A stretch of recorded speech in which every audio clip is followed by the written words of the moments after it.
For 45 years and keeping Louisville weird, Electric Ladyland has been there for all your eccentricities. While they do offer the best smoking supplies out on the market today, there's a whole lot more to check out. From ashtrays and blacklight posters, to records, incense, and burners, and items to stock your metaphysical supply. They're open from 10 to 10, 7 days a week, located at 2325 Bardstown Road in Louisville, Kentucky, and at electricladyland420.com. Roll out.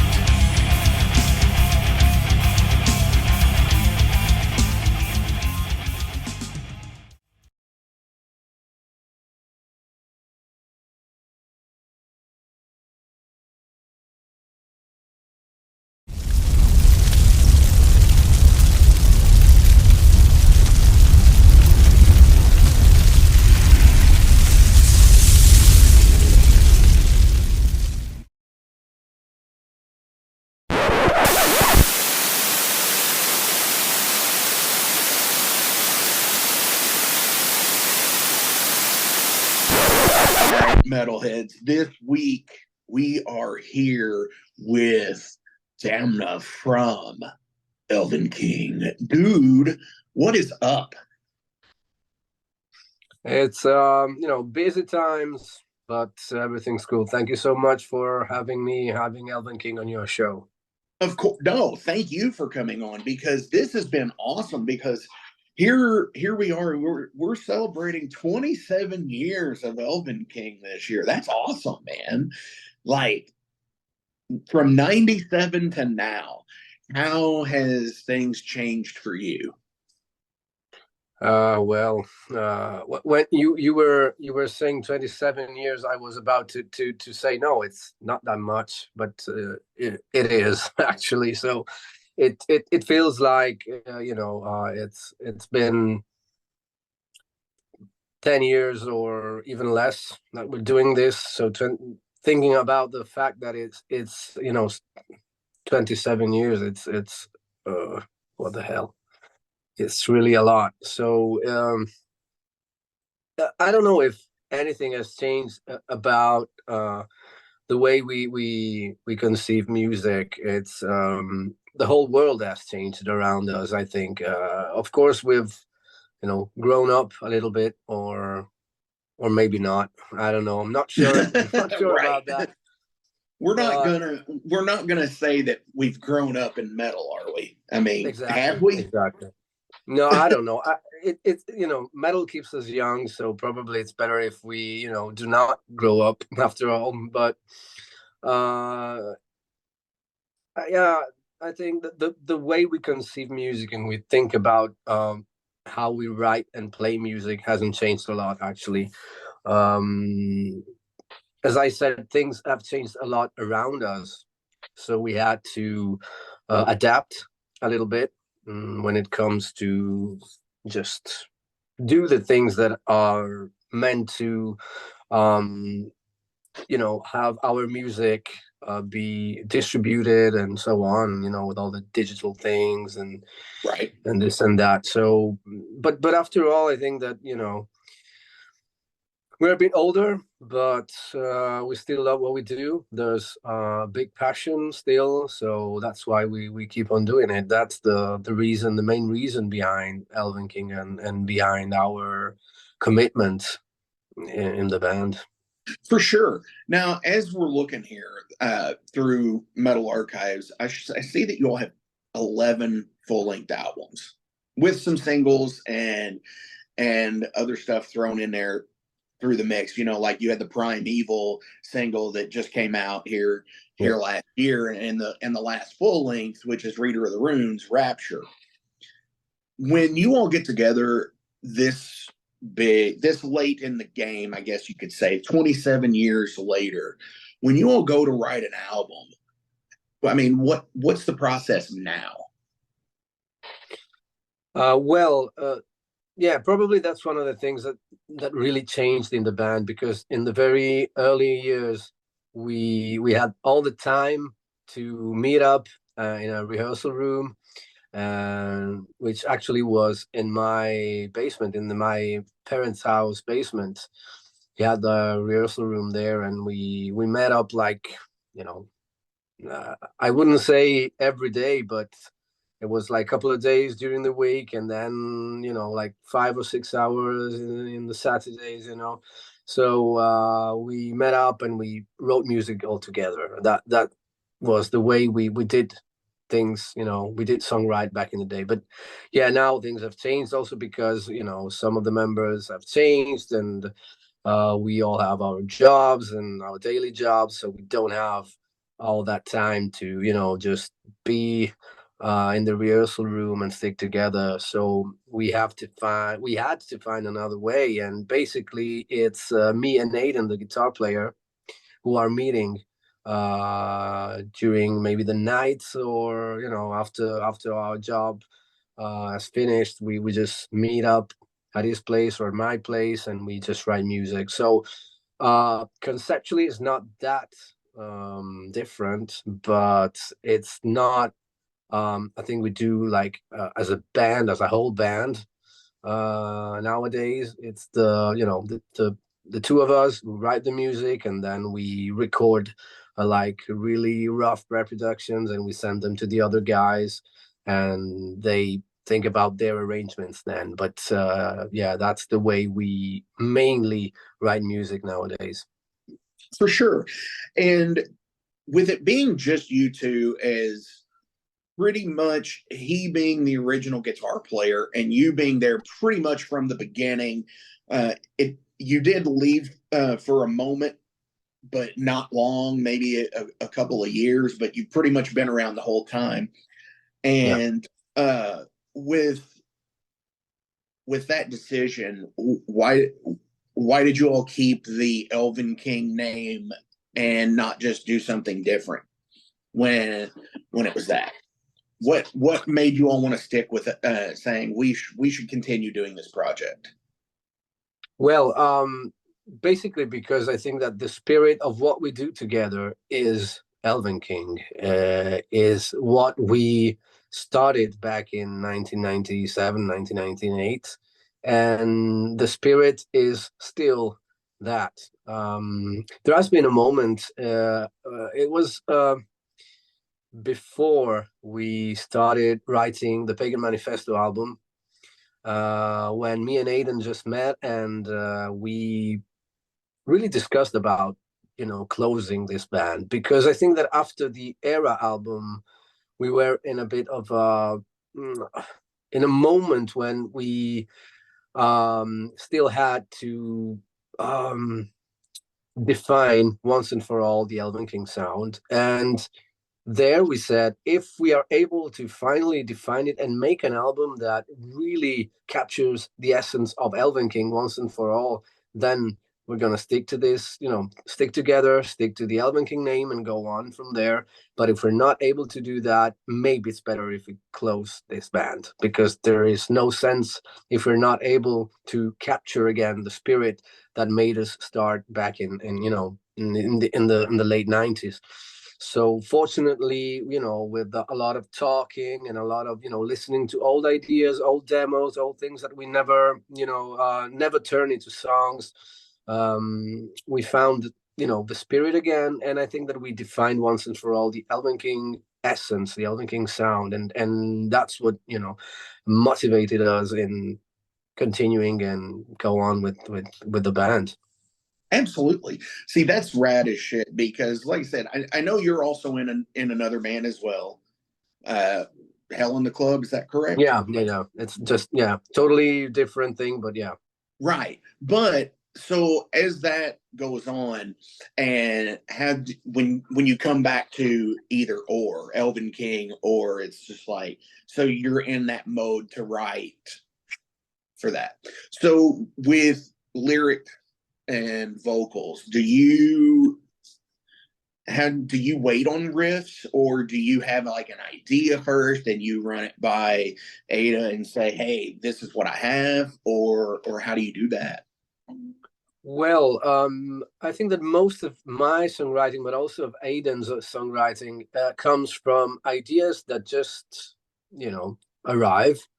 And the first thing we do is we record like an audio file on the telephone, on the phone, on the iPhone. And we may be driving, or I don't know, whatever we do during the day, this idea just strikes, and we just go there and hum it on the phone. I think that's most of the ideas comes from these strikes, I would call them. Yeah. But these are It's like maybe who, just yeah, I get you. It's like, well, who knows where ideas come from, Mark? They just appear. exactly something like Right. that, exactly. But then when we meet up, me and him, we just start from these just really rough ideas, and then maybe with the guitars in hand, we just go on, and we let us go through riffs and things that just comes to our mind when we are inspired by those small hints. Sure. So basically, yeah. So, have you ever written any lyrics that you thought would have been for ElvenKing that ended up going towards your other band instead? uh no, I don't think so. I mean, Okay. Or vice it's versa. yeah, I know. I mean, it's like two completely different parts of my brain.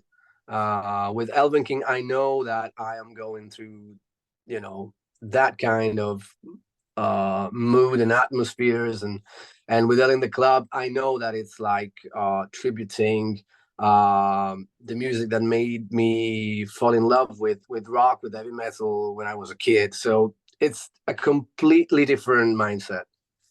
So, I do have a couple of questions from actually a member of one of my bands, Jason Roach from Ice Hal. He wanted to know a couple of things because he is a huge fan of ElvenKing. Okay. Uh, and he is actually wanting to know about your influences and writing on concept albums. Like how do you do the process for concept? First of all, I have to say that we approached this idea of making a concept album, or even a concept trilogy, as we are doing right now with the Reader of the Runes story. Um, we really had, it was an idea that we had since, I don't know, many years ago, to make a concept album, because we have been extreme fans of like King Diamond and his albums, and the way he was telling stories through his albums, or other big rock operas like, I don't know, Wasps, the Crimson Idol, or Mm-hmm. Sabotage Streets. These albums that could be so strong musically, but still have these incredible stories, that were told through the songs and through the atmospheres. So it's always been a wish for us to be able to create a concept album, but we never been, I think we never had the right idea. But with the Reader of the Runes thing, we just clicked, and we started. So it's been really difficult to come up with this and to develop it into 3 albums, and be able to find the right song, the right mood for every little chapter of the story. It's really been a complicated process, and it's been cool. I mean, it's really been, yeah. So yeah, those are the main influences when it comes to concept albums. Now, a lot of your videos too on YouTube, you have great production videos as well that really tell the story of a lot of the songs that in the actual videos, not including just like lyric videos. Yeah, But yeah. so obviously, you all put a lot of stock into presentation. Now, when say for the upcoming tour, uh, are you all going to have some pretty cool stage stuff going on? I mean, because you're in some pretty cool little theaters coming up, with like the Murat in Indianapolis and stuff. I know I've been there a few times. Oh, okay, cool. Nice to know. We've Yeah, I'm never actually been planning never been on there, going to so that show actually. cool. It's our idea is always that of I would say, completing the music that we play with the an imagery that can evoke a little bit the themes and the things we are talking about in the lyrics, because I think that with ElvenKing is the main thing is music, of course, but it's I think that it's more complete if there is also some imagery that can really evoke what the atmospheres of our songs and of our lyrics. So it Sure. would be great, yeah, to also be able to do that on the tour with Ailstorm. I think that it will be more a matter of logistics when it comes to travels For and sure. these things that we are still trying to figure out at the moment. So let's see if we'll be able actually to bring something with us. Of course, we'll have our costumes and our imagery with us, but we'll see. We'll see. Maybe we'll be able to do something. Maybe just simple, but yeah, Hey, effective. anything is anything in my opinion. If you even have just fucking good lights, not Yeah, just yeah, yeah. not just Exactly. lights in a fucking club somewhere. No, even if you have good lights, it makes just the fucking all the difference of a Yeah. show like that. And for True. sure, I'm definitely looking forward to that show as well. And Cool.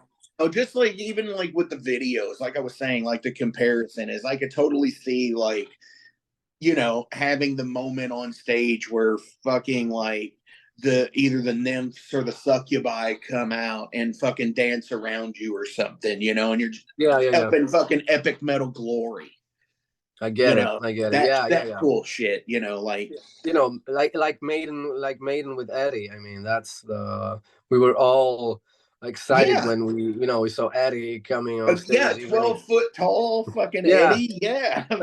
And Bruce running between his legs. Yeah, for sure. I I mean, mean, yeah.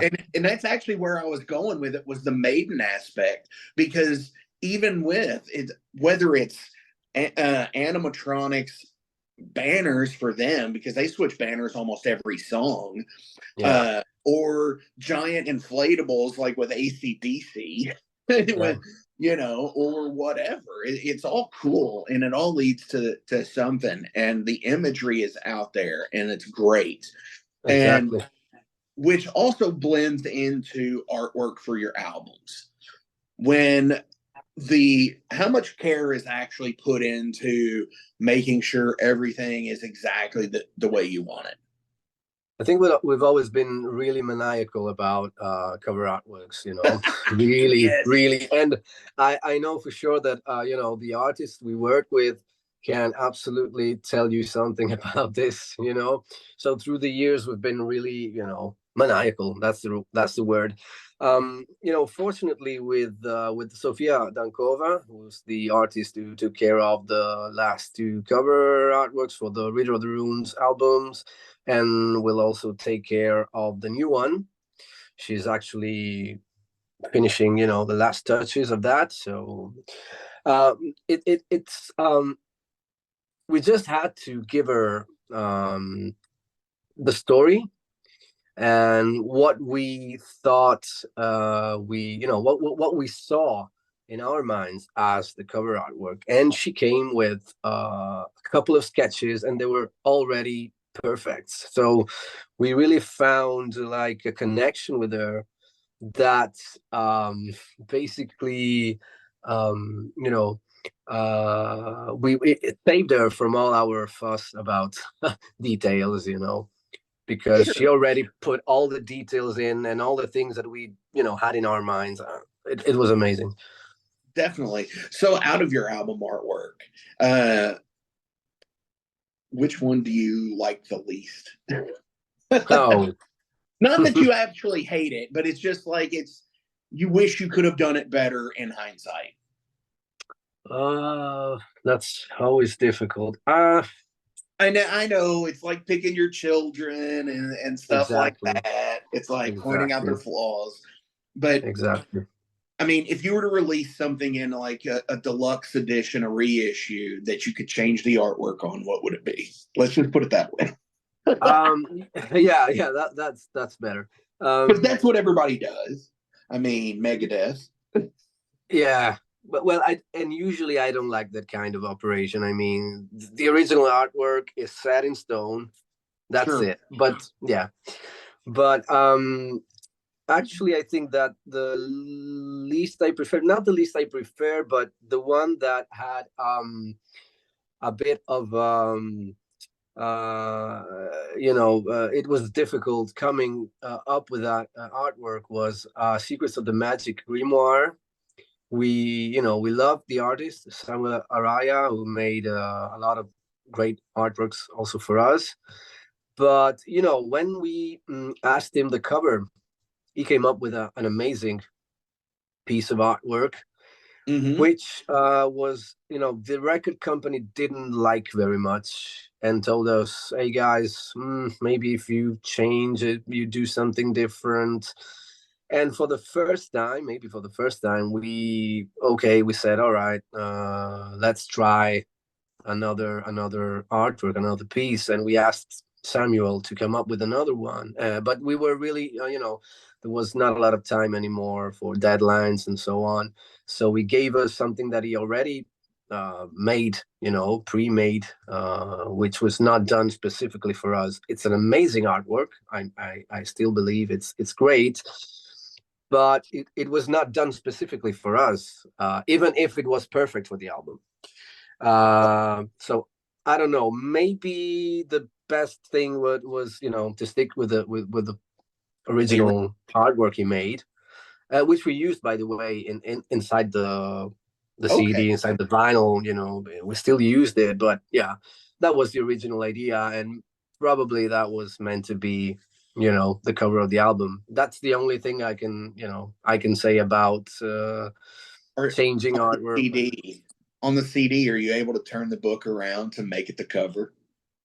I don't think so, Oh, and there's not the logo on it, so it was no. No, we should have done it that way. You're right, yeah, man. there you go. Uh, for that not being designed for the band, it is very much in the same Yeah, yeah, team it is. as Yeah, ElvenKing, and I love that. And you know the just even the logo design of the symbol that's on the mic stand and everything. I've always loved that stuff. It's cool. almost like an Eddie or a Vic Rattlehead, or you know what I'm Yeah, saying. Like, it is like it's like there it is. When you see that symbol, you know it's ElvenKing, and I dig that. yeah, and that's we always ask our artists to hide it somewhere in the artwork, so you will always find it in the artwork. Definitely. So with Reader of the Runes Divination in 2019 and then 2023 for Rapture and the tour coming up, when do you all have in mind? Are you already writing for the next part? Yeah, and actually, when we recorded the Rapture one, we already had all the songs also for part three, and Okay. and when we recorded the drums for part two, we also recorded all the tracks for part three. So basically, we were really ahead with all the work for part three, and I can say that we will start mixing it like in a week or so. So the album's done. We just have to add the final touches, some editing here and there, some small acoustic parts still to be recorded, but it's ready basically, For and sure. it will be released this year. Damn, hell yeah. So Yeah. obviously, because part one was released in 2019, you probably had this idea well before this to do them like year after year after year, but because of the pandemic, that screwed and fucked everybody up. Exactly. Oh, yeah, exactly. Or probably 2019, 21, and 23, like every 2 years. but Sure. this was not possible, of course. So we took all the time of during the pandemic to write all the songs of both albums, 2 and 3, and then release them one after the other, so that we kind of stick to the plan and go with the release of the 3 albums um pretty near, so that we don't lose the don't lose track of the story. It's something that was meant to be released in a short amount of time, so that you get all the whole picture and the whole story. Now, there's a lot of bands out there today. One in particular, it's a major band that releases a video for every song, whether it be a lyric video or an actual video, or it might be something where it's an artist done licensed video for them. Have you ever Mm. considered doing that for the concept albums and the concept trilogy and making it like an actual film based project That as well? would It would be amazing, of course, but I don't think we'll ever have the budget for something like that. It's Yeah. going to be massive, you know. Yeah, if you're Yeah, doing 12 songs an album. yeah, exactly. We should do like 3 songs on an album, so that we can do. Yeah, right. Be a 90-minute video. Shit. Yeah, exactly. No, So mm, difficult, when but it would be great. It would be that great. would be awesome. I didn't know if that was something that you all were trying to work for. It seemed like it was some of the older videos that I watched on YouTube that I've constantly watched on YouTube over the last few years. So uh, when you're writing lyrics, especially in a concept format, do you ever tie lyrics back to previous songs that you've done? Like, say, for example, there's a line in a song that you really just like, so you might use a similar phrasing, and it kind of reminds you of the other song. Well, it's actually we've been using many times some references to our past lyrics, to maybe some terms or some ideas that they used in the past, and Sure. use them again as a reference, as a tribute to ourselves in some way. So it's like having a recurrent set of words or ideas that are kind of linking all our history together. So yes, we've been doing that also in these new albums that we've done. If you follow ElvenKing since day one, you will find some like words that, I don't know, heathen reels, that it Mhm. tributes the first album or things like that. Yes, we usually do that. We like to do that. So when you're curating your set for, say, a tour where you're playing in places like Old National Theater and these theater shows, I mean, I'm assuming you're given about an hour ish. I'm just gonna. Yeah. So how do you curate the set from 11 full length albums? Yeah, it's difficult, yeah, we usually try to give space to the latest songs, to the songs that maybe our fans appreciated the most and they want to hear live, maybe for the first time, because they've maybe seen us many years ago, or they've never seen us before. So we try to give space to the like last songs that we released as singles, maybe, or there are good live songs that we just wrote. But then usually we try to pick songs from all albums and give space also to the classics or songs that coming up from our first albums. And we usually try to mix it up from all the career. But it's difficult because now 11 albums are Yeah, are you're a looking at lot. over 130 songs probably.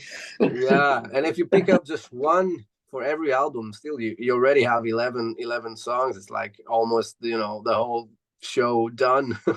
Now, when you're doing that, obviously you're more than likely going to play the same set for the duration of the tour because that makes the most sense, Yeah. obviously. But when you do, you all adjust as you go? when you're playing live. Say you pick up a song and you put it in a third place and it just doesn't fit there. It doesn't hit well with the audience. Like, Yeah. yeah. So do Yeah, you we do all that. that? Yeah, yeah, we do that all the time, because we want the show to be, we want people to enjoy Fun the it can be, show. yeah. Yeah, so sometimes we played songs that are, like we enjoy playing, but Sure. then the fans are just like, they just don't. Yeah. Yeah, it doesn't Yeah. click. So yeah, okay, let's do something more And then it enjoyable feels for. awful. I know that because I've Yeah, done that where I play, and I'm just like, this is fucking cool. yeah, Oh yeah, shit, yeah. they look like Exactly. they don't like Exactly. this song. I like after the shows, and like discussions, like saying, "Man, that song is so cool.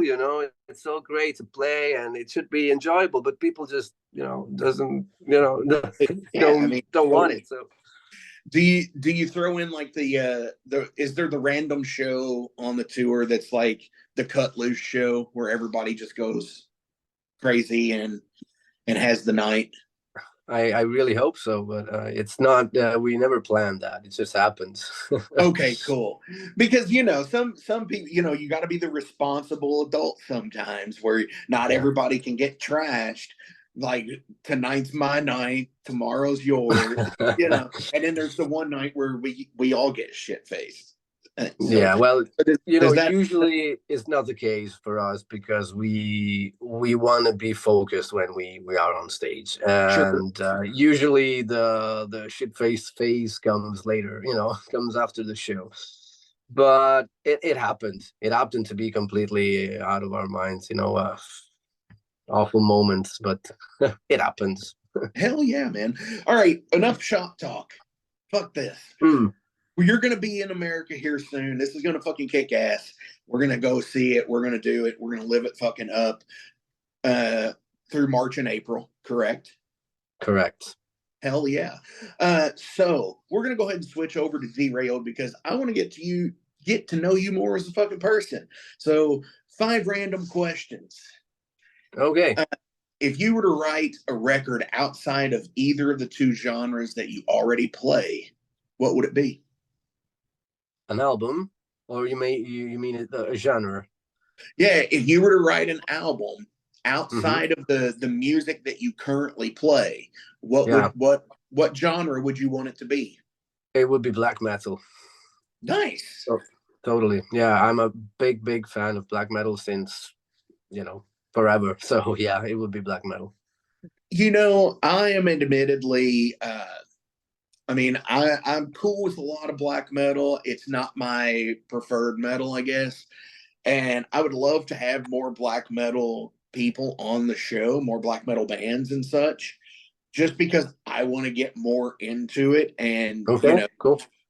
there was a dude a couple of years ago. His name, he had a clothing line. It was Vomit 666 Clothing. Hmm? And he actually wrote like a black metal primer. And Oh, I need to post it on my website just because it's actually really really informative if you want to get into black metal. cool. Oh, cool. That's interesting. Hell yeah, man. Uh, how have you changed over the last 5 years? How I changed? Yeah, how have you? Ah, that's a tough question. I think that I've become more aware of my balance, as a person, more in tune with myself. Yeah, more aware of what I can and what I cannot do, what I want and what I don't want in my life.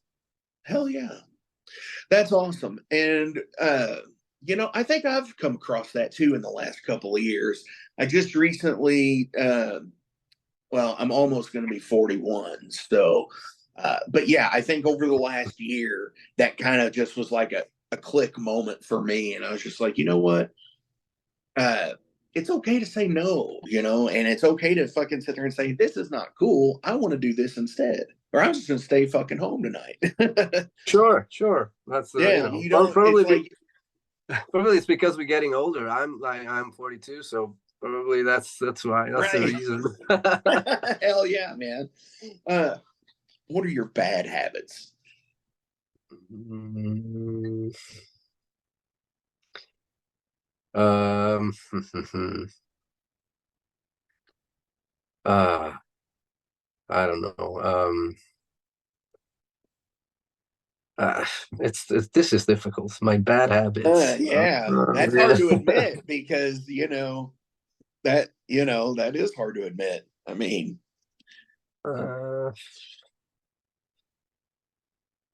I have to think about it. do Do you you have another smoke too question at the much, moment? drink too much? Uh, No, I stopped all that. I mean, yeah, it's like I almost don't have any bad habits, almost, but too much red meat. no, I'm a vegetarian actually, Oh but shit. yeah. But no, since I have some health issues, maybe sometimes I tend to, stress my body too much, like uh, working a lot, working too much, doing so many things, and maybe I should, cool down a little bit. That's not probably taking enough time for the thing that yourself. yeah, that I want, mostly want to adjust in my life. Yeah, definitely. See, I totally get that. I don't know how it is there because you're in Italy, correct? Yeah, yeah. Okay, so see, I'm in like the Midwest. I'm just above Louisville, Kentucky, just right in Indiana. Mm, And uh for us, in America, it's like fucking most of us are fucking working overtime at our mm-hmm. jobs. Some people, you don't have to, like if you're in an office or something. But like for me, I'm putting in 55 to 60 hours a week at my job. And it's like, yeah, I totally get not taking enough time for yourself. And then you got to do shows on top of that, promoting, putting out Yeah. podcasts. Yeah. So, Yeah, it's very, it's like always on the verge of I'm always on the verge of a burnout, I think. I think, yeah. So yeah, that's probably, sometimes I should just okay, cool down. I will do that tomorrow. For everybody listening to this, in the section below where it says, "What did you think of this episode?" on Spotify and shit, uh, is that your all's opinion too? Are you just on the verge of burnout every day of your life, like we are? Yeah, exactly. Holy shit! Totally. You totally hit it right on the head, just like that. Um, would you rather question? Would you rather have to drink all of your drinks from a baby bottle, or eat all of your food from a trash can lid? The first. From a baby bottle? Yeah. Yeah, definitely. I mean, why not, right? Yeah, at least it's clean, I hope. Sure. Well, Uh, yeah. Not you reusing the same one, just pouring new stuff in it. Gross. yeah. Uh, Yeah. ugh. Yeah, definitely the baby bottle, I would say. Yeah. Yeah. Yeah. I mean, I'm sure there's some rapper at one time that carried a baby bottle. I think there was. Oh, I, really? I vaguely remember this in the early 2000s. So if anybody's listening, check that out and let me know. We need to know that. Yes, we absolutely, positively must know that. Yeah. Dude, I have one more question. But before we get to it, as always, links are listed below. So please give a like, a share, and a follow. Go support in any way you can. Definitely, if you're in the US, go see them on this upcoming tour. And, dude, do you have any shout outs you want to give to anybody today and anything else you're promoting? What do you want to talk about? Well, as you already said, we are really excited to come to the US. It's going to be our very first American tour, America and Canada, actually. And, we've been a couple of times, like a Prague Power Festival. It's been amazing. So we really are looking forward to this. It's been years we wanted to do an American tour. So finally, we're going to be there. So just, check on the internet all the shows and be there. Hell yeah. And Y'all are going to be in Cincinnati and Michigan. like you said, Montreal, New Haven, Connecticut, shit, all over the place. Cool. And of course, watch out for a new album that's gonna come out this year. Soon you'll have news about a new single, and in the meantime, very soon, and that means at the end of this month, we will release a digital single, as we did for the previous Reader of the Runes Divination, that we released a cover song and then a new digital single that linked the first part to the second. And now, like it's January 26th, we're going to release a standalone song that will link Rapture to the following chapter, to chapter number 3. So yeah, stay tuned for that. Hell yeah, man. Absolutely. We are totally looking forward to it. And by the I really don't know when this is going to drop, but it'll be within the next like couple of weeks. Probably early February actually. I've got quite a few. So, yeah. We'll be right in the ballpark. Yeah, sure. For sure. Dude, Damna, David, thank you so fucking much for coming in the Metal Forge this week. I have one final question, and that is, what is the craziest thing you ever did for love? Well, first of all, thank you so much, Mark, for having us on your show. Oh man, I don't know. I have to think a little bit about this. Sure. I picture you with the boom box, like John Cusack, and say anything where it's up above his head. That's not you, is it? No.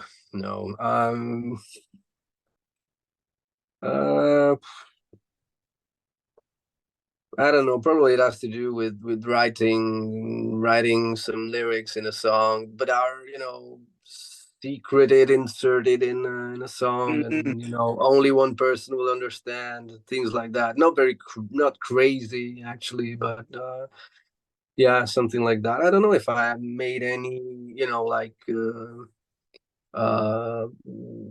big scenes or big things. For sure. I don't know. I don't think so. No, but some hidden lyrics here and there. Sure. Those are as a lyricist myself, absolutely. I've definitely written lyrics about people, and sometimes it sucks when you're not mad at those people anymore and you process and stuff and anger and pain and all that shit, and you just sit there and be like, I don't want to sing this anymore because they're no right person. I've let go of that grudge, which for me being a Taurus is hard as shit to do. Yeah. I know. It's but just think about that. It was like a photo of that moment, and so it's like just recalling that moment and sure. Thinking that it's no more. Absolutely, dude. 27 years, 11 full-length albums, on our way out today. If you want to leave anybody with what ElvenKing is to you, what song would you want to play?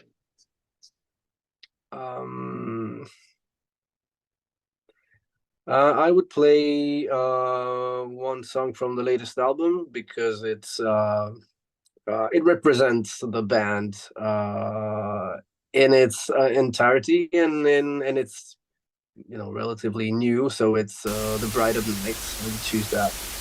Here it is, Bride of the Night. Yeah.